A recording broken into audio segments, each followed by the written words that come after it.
tough place to go as a kid in Berea. Yeah, but it was like when I moved to Berea, when we stayed in Berea, it was just as it was transitioning into the trenches. It was starting to get dark, like it was starting to get dangerous. Like my uncle used to be, for lack of better words, a hijacker. So when he started getting caught, then that's the time it started getting bad, because when they were stealing cars in Berea back then, it was easy. They were flipping cars like sneakers. It was easy. It was too easy back then, you know? And then when it started getting hectic, people were getting killed. 94, 95, it started getting like really heavy. 96, it was bad. You know? That's when we moved. 1, 2.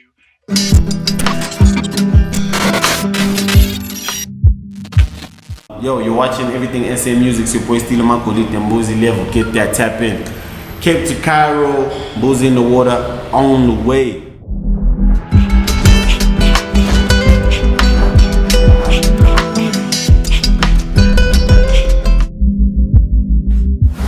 Magolide, Stilo. Yeah, what's going on, my Welcome to G? Everything SA Music, bro. What is it called? Everything SA Music. Thank you for having me. Yeah, so let's just start from the beginning. Before we go even far, where's my Mo5 stock? What is this? You don't know. You drink the Red Bull. This could be a savannah, though. I mean, we can hook you up. This is a savannah. But What's my we stock? can deliver them to your place, like literally. Yeah, deliver my stock. Con Anyway, drinks and the energy drinks. Yeah, I need the con drinks especially. Yeah. I'll bring you like all 9 flavors. But cool. Then let's just start from like the beginning, you know, bro. We're just trying to profile you as like an important figure in the culture. So can you just give us like a background story? Where were you born originally and bred? Born and bred in Joburg. I was born in the East, raised in the South, live in the North. So the only place I hope I don't die in the West. You feel me? I'm actually from the West. Yeah, I hope I don't die in the West, because you know, born in the East, raised in the South, Lived in the North. living in the North. Yeah. I hope I don't die in the East. I mean in the West. Sure. So what else you want to know? Like, what do you want to know specifically? Let's start with your name. What's your real name? My real name. My real name is Michael Chill. Sure. Yeah, that's my real name. Yeah. You Google that. For sure. What does Chilwa mean? What does Chilwa mean? I don't know, nigga. I don't think most people, 80% of the people know what their surnames mean. Were you always like a creative from a young age? Yeah, I've always been a creative, born, bred, and buttered a creative. Like ever since I was a kid, you know what I mean? You know the cliche of, I used to dance to Michael Jackson videos and try to do what Michael Jackson was doing. That's what I was doing as a kid, all the way to the point where I was doing, like watching Kwasa Kwasa's videos and trying to mimic all those dances. I've always liked to dance. I've never really been passionate about being a vocalist. Never thought I was into that, you know? I don't think anything around me was kind of pushing in that direction. I was just really in love with the art of motion, you know? And dance was like my first introduction to like music or the arts, you know? Yeah. And I guess, as they say, the rest is history. And then like where does your fashion sense come from? From not having any. From not having any. My fashion sense comes from literally not having shit and having to figure out everything. You know what I'm saying? Yeah, putting things together, like having to have one outfit and flip it in 5 different ways for 5 different occasions. Yeah. There was a time where I used to have this one t-shirt that I used to love. There was like a t-shirt it was a Powerhouse t-shirt from Mr. Price.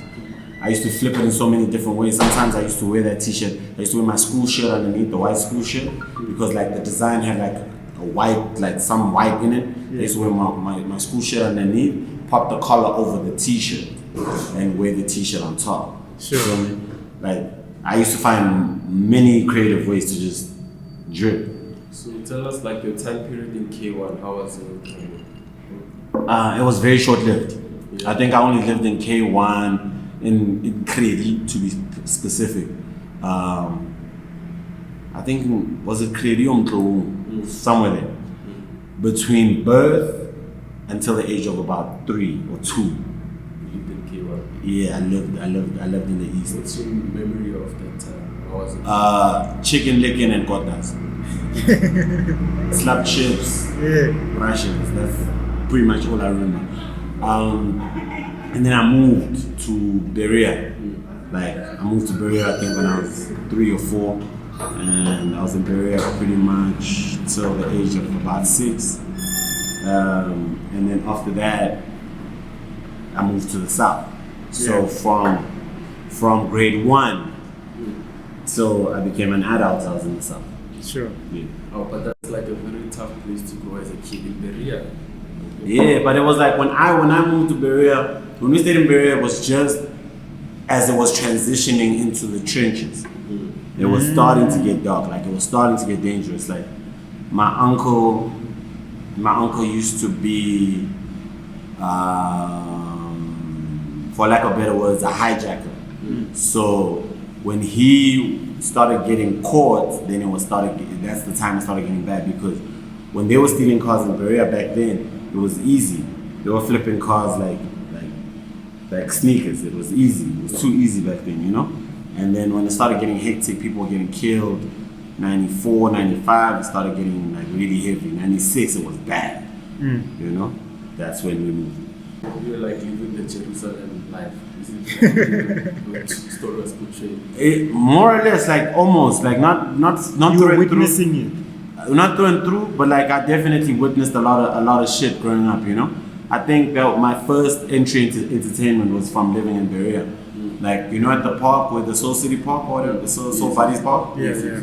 I was in my first time on camera. I was in, I think, a Lira video. So, I don't know who, someone's video. Yeah, I was in someone's video. I was the kid that ran past the camera. Yeah. But then how did you eventually then make your way? Because the first time that I heard of you or saw you, it was on the reality TV show Cartel. Yeah. Like, how did that come about? How did you make your way into the scene on TV at that time? Some white guy asked me if I wanted to come audition for the show, and I said no. And then the day of the audition, I was bored at work. I used to work in Rosebank. And I was bored at work, and my brother came. And I was like, don't you want to come with me to this audition quickly? Then we went there, and the whole time we're in the audition, I was just talking shit to my brother. Apparently, that's what they were looking for. But then why did they pick you? Why did they Where did they even find you? Like, at the mall. Just like that? Yeah. So just find a random person at the mall, can be on TV? Yeah. That's what white people do. White people do just... What made you stand out? I don't know, nigga, because I'm a handsome nigga. I don't know what the fuck you wanted from me. Did you know Momi by that time? Yeah, Momi was my homie. All the people in the show were like acquaintance or homies by the time already, because we're in the same scene. There's very few of us that are like, that were cut from that cloth, that knew the things we knew, were into the things that we were into. But I was never interested in being like on TV or anything. It was never part of my plan. Momi was one of the first. She forced me to join an agency. That's what for me to get onto like TV ads, but I was never interested in it. It was never part of my plan. So it sounds like you were not really into, like, you didn't want to put yourself on the forefront of entertainment, but it sort of just came to you, you know? Yeah, I don't think I wanted to be in entertainment. I just wanted money. I didn't care how I got my money. I just wanted the money. You know what I mean? I got the job in Rosebank because I was like, where were you working? Amakipkip was cool. At Amakipkip? Yeah. Oh, Yeah, I was working at Amakipkip. We were like the original Amakipkip boys. It was me, Dice 39s, Skinny P, and the generation just before me was Crack, the City, you know? So, like for me, I was just like, yo, I want to work here because it's cool. I didn't want to work there because I'm trying to get into anything else. I was like, this is cool. And then when things just started coming my way, it was more like a lot of things, people just wanted me to be a part of it, you know? Sure.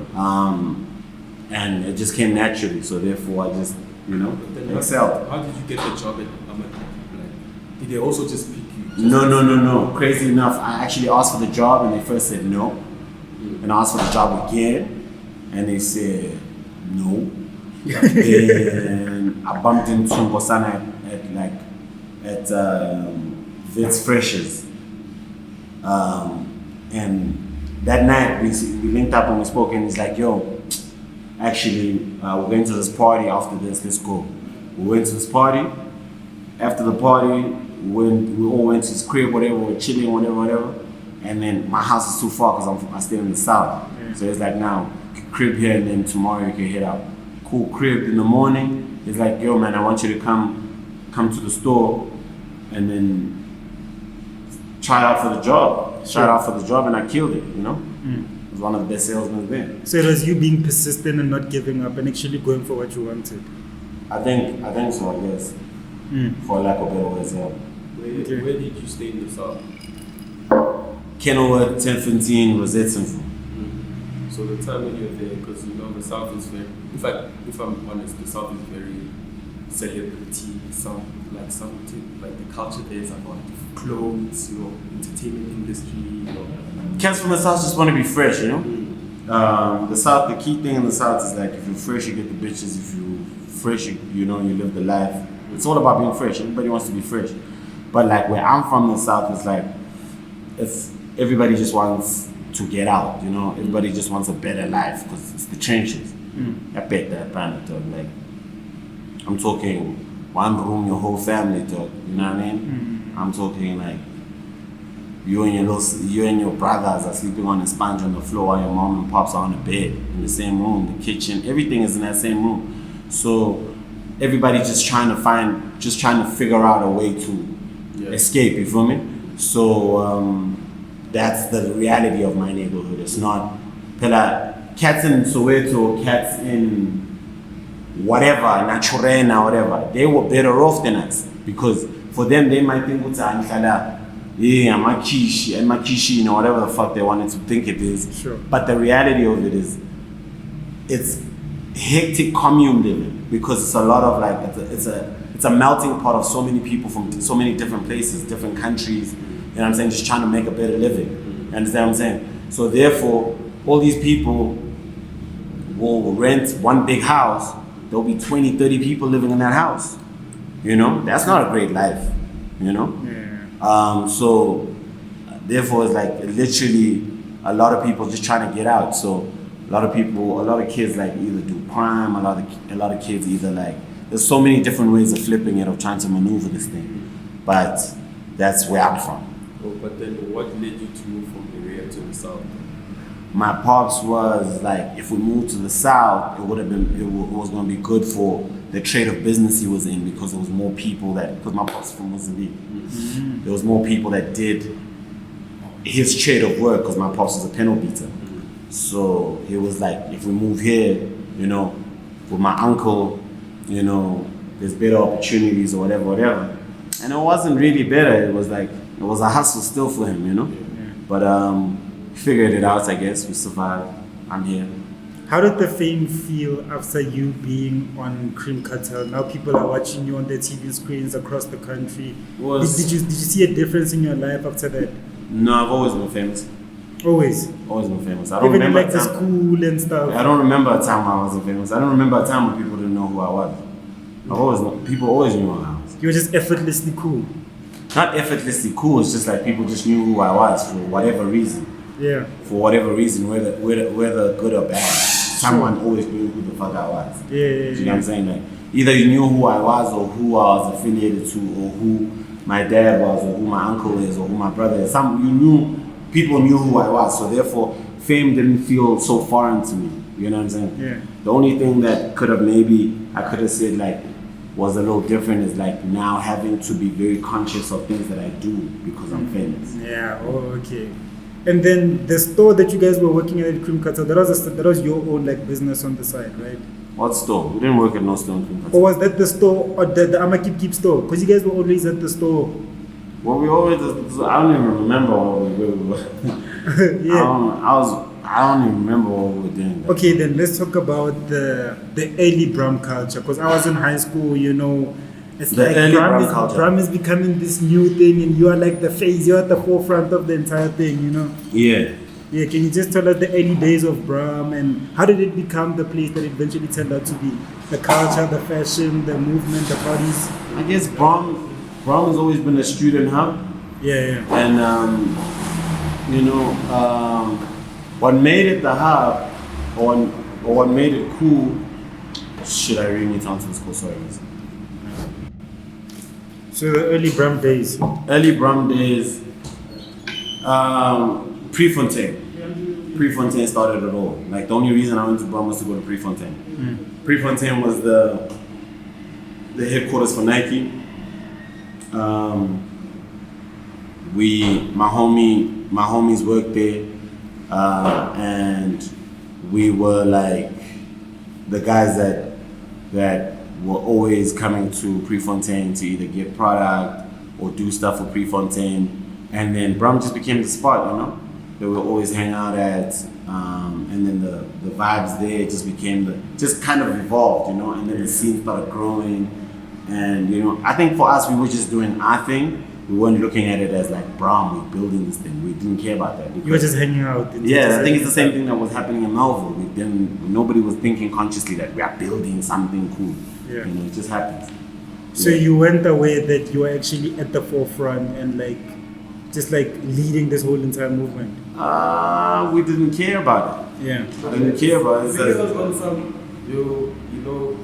Stilo is like the Brum god. Because you spoke to Zing a few weeks ago. I was also there before. So Zing also, shout out to Zing. Yeah, that's my boy. Shout out to Zen. Yeah, Zen and them, they were there in Brum, like Brum student life. Oh yeah. You feel me? Yeah. When we got to Brum, we were doing Brum lifestyle. Yeah. Because like Zen, I don't think they were like rocking Brum.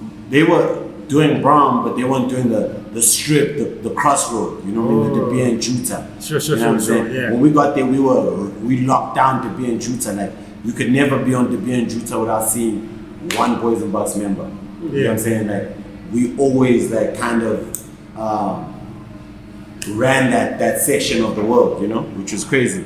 Yeah, We let's built a talk lifestyle about around the Boyzn Bucks actually. How did the entire movement, like, where did you meet everybody? How did we say, okay, listen, we are these powerful guys in culture, we're gonna come together and create this thing?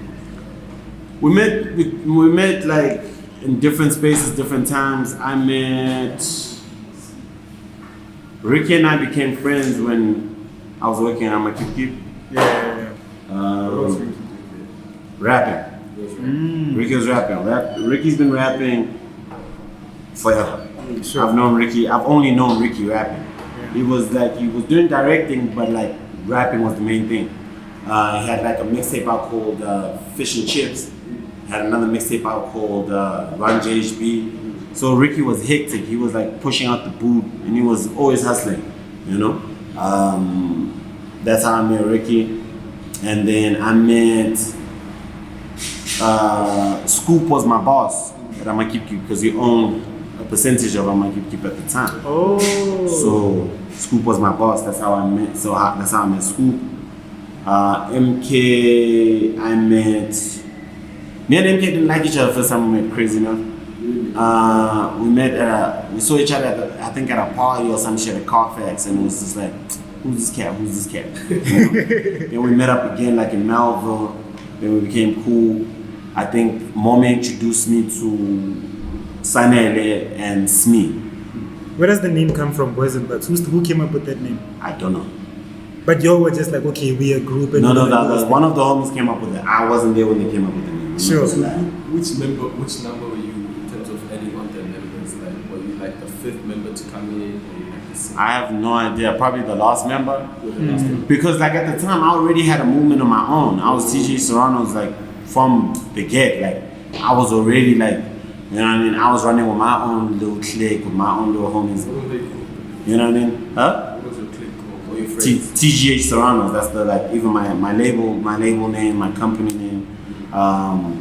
And that we were just doing our little own thing, you know, whatever it was. And it was like myself, Mandisi Sinaphantsi, Tyro, but like, you know, Cats, Love Slave Paula, you know, the DJ. Yeah. She actually got her name from, I named it.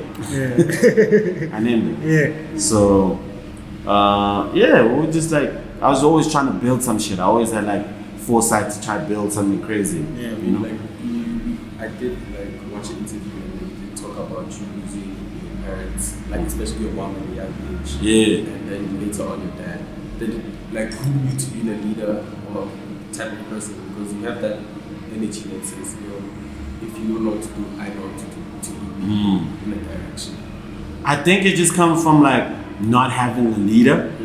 Like I had no one to lead me, so I'm not always trying to lead people, but I'm always trying to be, like indirectly, I guide people to where they need to be. Like if you think about like even some of my industry friendships, like a lot of people meet me and they're not where they are today, and then through me they get into a position where they can catapult and get into a better position than they were before. Do you understand what I'm saying? Yeah. I'm not saying that, oh, I made niggas. No, I didn't make niggas. But I'm the type of person that puts niggas in positions to win. You know what I'm saying? Yeah. For me, my key thing has always been like, I want to be able to put niggas in positions to win.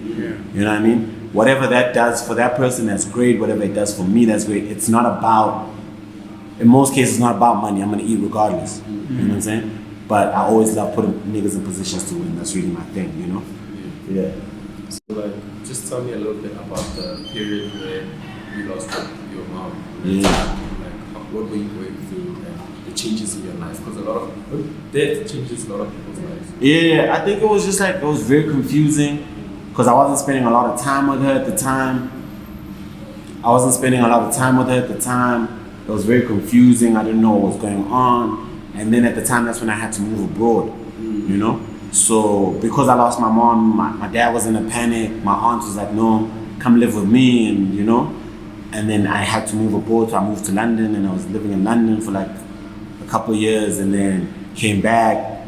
By the time I came back, my mind's already a little bit more tweaked in terms of Kasi would guy in London. Let's experience what happened. Because you can't just drive past it like it didn't happen. Like it's just like, I don't know. For me, it's never been like, it wasn't like too crazy or too weird, because from a young age, from like the time I could speak or whatever, I think from about the age of 6 or from my age of 6, 7, I was traveling back and forth for holidays to Mozambique. So like culture, like different cultures wasn't weird to me. Okay, yeah. So, because even when I went to London, I think I was 11 or 12, I traveled to London by myself. Do you know what I mean? Yeah, they took me to the airport, they dropped me off at the airport, got on a plane, and I went to London, one man gunman. Got there at the airport, landed. To the side, what? Did the lady at the airport know that when you Nah, dog, when I came out, I followed the crowd, dog. Follow the crowd to the exit. Dog, even at the check-in point where they ask you, so now, how long you staying, what, you know what I'm saying? They're saying, how long you staying? I'm like, yeah, no, 1 month. You know, we're scamming. Yeah. Dog, get out, see my aunt rocking, I was lively, you know? That's because I was already used to traveling alone as a kid. Like, from the age of 7, my dad would put me on a bus to Mozambique, like, by myself.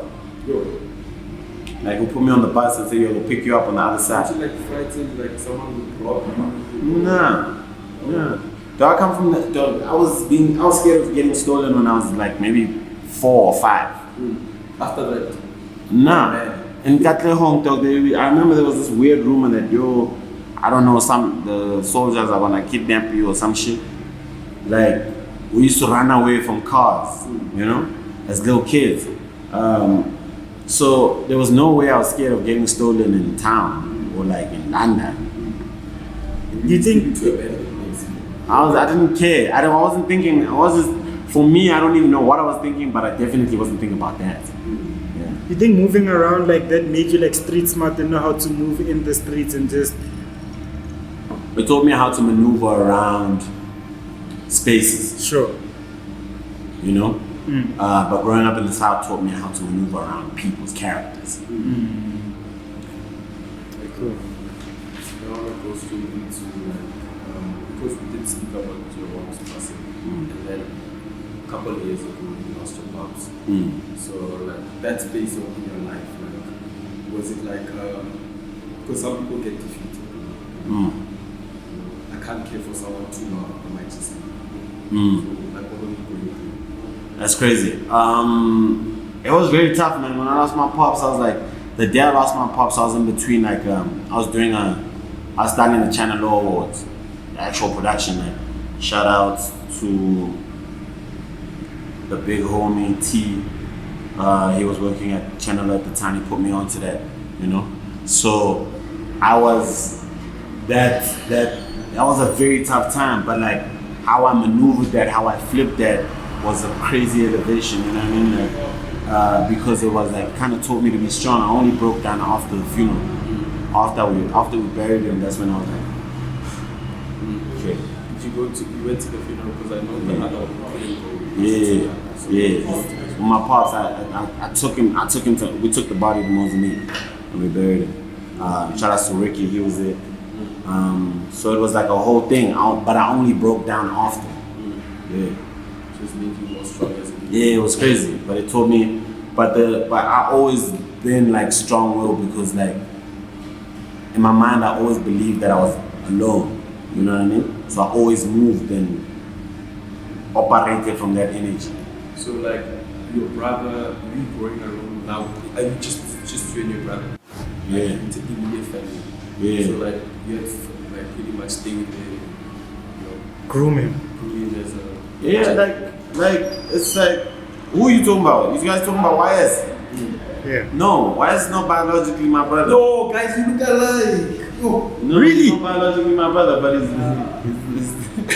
not my biological brother. I got the grills going on. I was like, damn, So they you might think be the grills brothers. make people No, not really. Oh. No, I'm just saying that, like, yo, he's just trying to like. The height, even let's go to skin tone. You Yes. guys look alike. Yeah. Like I guess like God knows what he was doing. Like, that's God. Like in God's creation, that's my brother. So your real brother. My real brother's there. Yeah. So basically, my real brother's, he's got his mom, you know what I mean? So he lived with his mom and his sister, you know, they got their own life, you know? Technically you alone. Technically alone, that's what I'm saying. So I think you found like family in the streets, like Yeah, mostly. pretty much. Like Yeah. your cousin, which was like 12 feet, and you were 5, and he was like roaming around the streets with you. Yeah. Like making people. Yeah. How was that time? That was crazy. He was a wildcat, he's a hobo now. He's quite crazy, but he taught me a lot of shit, he taught me how to steal. But like, that wasn't the key lesson. The key lesson wasn't the theft. The key lesson was how to maneuver without necessarily needing other people. You know what I mean? My lesson from that was that, oh, no, I'm gonna go steal some more. My lesson from that was like, oh shit, you can actually find ways of just living without having to deal with people, you know, or ask from people, you know. So that was a very crucial lesson in my life. So by all means, I always tried to figure it out and hustle around that, you know. Were you like aware of the influence that you guys had as Boyzn Bucks? Because it was crazy. I was in like high school and it was insane. Like you guys made everyone wear palladiums and stuff. It was crazy. Yeah, I don't think we cared. I don't think you care. So, but then, like in that time, like let's be honest, you can't not notice. Yeah, we clout. we noticed the hype, but I don't think we cared. You know what I mean? You guys felt like you were born to be those leaders of culture, you know? We didn't feel like it. We are. Yeah. You know what I mean? You don't choose to be a messiah. Like, we just are, and we just are. You know, it's like a lot of people try to be and use fame and use music, but I just am. Are you guys still all cool though? Yeah, mostly. You know, it's like family. You don't necessarily have to see your cousins all the time, or your brothers all the time, but you know it's love. You know? But was there any reason specifically for like the drifting? Because just going on your own. Adulthood. Oh yeah, you guys were growing up. Yeah. When you're grown ass man, you can't be just all day, every day, just hanging out. Sure. You know what I mean? That's You used fair. to just hang out, you know, dress nice, Go to shows, in the house, and clubs. But now when you're grown ass man, you don't have time for that. Everybody's got their own plans. Everybody's doing something. So when did you decide as an individual to do your own thing? Like you came to the events. I never stopped doing my own thing. No, but like you know you were in the Yeah, but I was always doing my own thing. Yeah, if you look at my career, even in the crew, I've always done my own thing. All my music is generally either by myself. It's generally mostly by myself. Yeah. Like throughout that time. But in terms of image, when did you decide to be alone? Because image-wise, you're as a group. I was never like necessarily like as a group. There were individuals in the group. Yeah, we're like, for me, it's like how Boyzn Bucks is the Avengers, though. The Avengers. That's the Captain America. Yeah. That's the Avengers. Everybody had their own thing. Everybody had their own thing. Everybody was a hero in their own place, and I never stopped being a hero in my place. Everybody never stopped being heroes in their own place. Everybody had their own thing, which was like the power. Yeah. Okay. So you guys just drifted away in terms of vision. Adulthood. We didn't drift away. Everybody just grew. You know what I mean? Like you don't decide one day to not come to a clubhouse or something like that. we didn't have a clubhouse. But then you just meet each other. We just like, yo, if we meet up, we meet up. It's organic. If we don't, we don't. It's organic. Yeah. It's never planned. Yeah. You know? I was looking at you guys as like a replica of like, not even a replica, but similar to like ESAM Mob, you know? Would you say that that's a fair comparison? Maybe to a certain extent, like, yeah, certain qualities that ASAP Mob, certain qualities that are Wu-Tang, certain qualities of so many different crews. Like, I mean, Boyzn Bucks is definitely top 100 crews in the world. That's I mean, facts. according to Rolling Stone, not according to us. That's I mean, facts. those are big facts. Sure. Okay, So- now we're talking about choosing an individual. Let's talk about why did you name your first, tape, Cameron Diaz? Did you have a thing for it? No, it meant it was based on a joke. So if you listen to the tape, the intro of the tape is this guy that doesn't know how to say Carpe Diem, and he says Cameron Diaz. Oh. So the tape is actually called Carpe Diem, but it's Cameron Diaz. Which is seize the day. Let's talk about the process of making that album. Like, where were you in your life at that time? I was young, partying all the time, trying to just figure out this life thing. I'm still trying to figure out this life thing. I just really like, but at the time I was like, really didn't give a fuck. Yeah, so that's what Cameron Diaz was really like about. But like, there's like touches of like super seriousness and but like, yeah. Can you imagine? With everything you've gone through, I'm sure there's a lot of seriousness. Yeah. But people don't want to focus on the serious shit. They just want the bullshit. Yeah. The next one, it took like 2 years to drop something else. I always took big gaps. I don't know why, but like I'm done with doing big gaps. How you doing? You going upstairs? Looking for Frank. Probably upstairs. Probably upstairs. Yeah. Sure, thanks. I don't know why I took big gaps. I guess the people, like, what was happening at the time made me take big gaps, but like, now I just like put out as much whenever I want to. So how did the name Tropicana Jig? Tropicana Jig was actually supposed to be a mixtape, but it became an album. I mean, it became an album because of the pressures of like drop an album. That's why it became an album, but it was supposed to be a mixtape. You were indie that time. Always been indie. Like I only got signed to Sony when I dropped for a project for 7, the EP, and then after that I'm back to being indie. I think the indie process for me kind of works for me better. Like it's better when I understand what's going on. Yeah. You know what I mean? And nobody understands your product more than you. But I mean, like also like with marketing, you think like how marketing like so in terms of putting out your Nah, I don't think so. They did it. I don't think so. Do you think it helped? As a consumer, do you feel like No. I had more impact when I dropped 7, or do you think I have more impact now? When Usually I the drop fans 7? don't even know when But you guys now are signed. it's asking what you see. Yeah, what you're seeing, like Yeah. when I dropped Ubezi Level versus when I dropped 7, the EP, what do you feel like had more of an impact? Exactly. Facts. So I'm just saying. Yeah. So the process of being indie in like before back in the day wasn't the thing. Like it was like you're independent because no one wanted to buy you. But now it's like it's a thing. It's like you're be independent for the long run in terms of your wealth. So like There's always like, you need to understand like labels are like big business. So with big business, you need to find where the gaps are. And when you find the gaps, then you can find a win. You understand what I'm saying? So in the sense of it that if you have a good product that's good for their business, then you guys can do some business. But if it's not good for their business, sometimes it's only good for your business. You understand what I'm saying? So you only benefit from it. Like, not even only you benefit, only you understand how it can land to the market, to your market. So it's all about finding those balances. That's all it is. Because now we're on Ubezi level. Yeah. So like, what can we? To be honest with you, I've heard a couple of tracks, but in passing, but I haven't like sit down and listen to them. You need to listen to that shit. It's the best mixtape out. Facts. For you say. No, yo, it's the best. It's the best. Nobody's dropped a better project than that. That shit is hard. Yeah. Like, bar for bar, that shit is hard. Bar for bar. There's nobody out there that can say, no, my shit is harder. But and if they can, they must hit me up. And by all your music videos, pretty much the aesthetic is like this camel, niggas. Like, you always with the niggas, you always with the humans, with the people.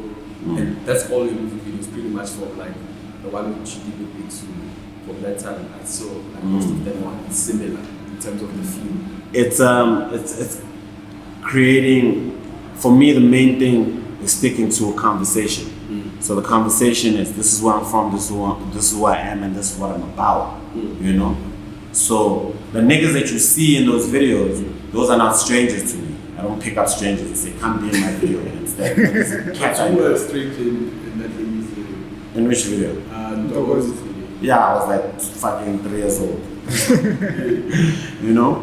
But like, it's not strangers, cats I either grew up with, cats that are my homies now, you know what I mean? Yeah. Everything to me is like meaningful. It's the story. It's part of my narrative. It's part of my picture. It's part of who I am. You know what I mean? I've never been into creating facades. That's why I can maintain and look the way I look for the rest of my days. A lot of people can't do that. You know what I'm saying? People have to change because that thing is tired now. You know? Like everything I do, everything I touch tends to go to a certain extent. You know what I mean? Before I did like, when I was doing like rocking rose motors and DMDs, cats were frowning upon those vibes, saying, this is not cool. You know what I'm saying? And then it became a Skotane movement. No, like the Skotane movement was always there. I never created that at all. But one thing what I did is that I gave it a new light. So after me touching like a Dada, a Don Dada, like me moving with Don Dada and touching Don Dada, how Don Dada moves now is even greater. Do you get what I'm saying? Because now even people that weren't looking at Don Dada like that can actually say, hey man, I can actually dig that. You know what I mean? Like I can actually rock with that. Like that's not a bad thing to be a part of. It's not ghetto. You understand what I'm saying? So ultimately for me it's like I've always been a perfect bridge for the gaps, like because I know both sides, I've seen both sides, I've experienced both sides, I love both sides. So at the end of the day, bridging the gap is so much easier for me. Like I feel like you take pride in starting something new all the time because once it's people know it, you're like okay, like on to the next one. I don't even feel like in my mind. I don't even think of it like that. I just like I'm just doing what I like. When I'm tired of it, I'm tired of it. You know. But I'm just always honestly doing what I like. You know. When I was coloring my dreads, not even like Americans were coloring their dreads like that. You know what I mean? Like, but when I stopped, then it's just, then it became, not to say it's me, but then it was a thing. You know what I mean? I always like viewed myself as a forecaster. So I'd forecast what is going to be cool. You know what I'm saying? I can't say that I don't say it's going to be cool, but I'll do it. And then I have receipts that, I did this then. You should just call yourself the weatherman. You know what I mean? I guess. You should call me a rain man. Yeah. You know? Like, why did you tell dots on the side of your eye? My crazy life. Really? So what does those 3 dots represent? My crazy life. 3 dots? Yeah, my crazy life. Oh, the guy's deep. I mean, the one thing that I'm getting from this interview is just like you know how to move and you know how to see trends before they actually become a trend. That's what Rory Sang said. Because even Zinga was telling us, it's like, That's what yo, I was me and Stilo, we just connected and we just started moving together, and I just started seeing like the entertainment industry in a different light, you know what I mean? Yeah. So like that. Speak of the devil and Shisha Po. 1, 2.